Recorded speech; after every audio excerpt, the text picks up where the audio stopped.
তোমার হলো শুরু, আমার হলো সারা, তোমায় আমায় মিলে এমনই বহে ধারা। প্রকৃতি কখনো শূন্যস্থান পছন্দ করে না। দেখুন, এখানে একটি খেজুর গাছ ছিল।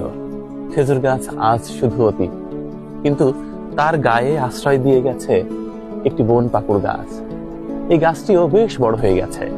মানুষের জীবনেও তাই। যে মানুষ আপনাকে ছেড়ে চলে গেছে, যার জন্য আপনি রাতের পর রাত কেঁদেছেন, ভেবেছেন এই জীবন থমকে গেছে, আসলে তা নয়। শুধুই সময়ের খেলা। সময় বড় নিষ্ঠুর।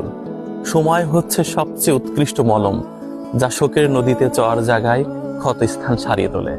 সময় গড়িয়ে গেলে তাকে ছাড়াও আপনি চলতে পারবেন, দিব্যি ভালো থাকবেন। দেখুন, আপনি যার জীবনে অবশ্যম্ভাবী ছিলেন, সেই মানুষ আপনাকে ছাড়া দিব্যি ভালো আছে, অন্য কারোর সাথে আছে। পৃথিবী, প্রকৃতি কখনো শূন্য স্থান চায় না। সে চায় শূন্য স্থান পূর্ণ থাকুক।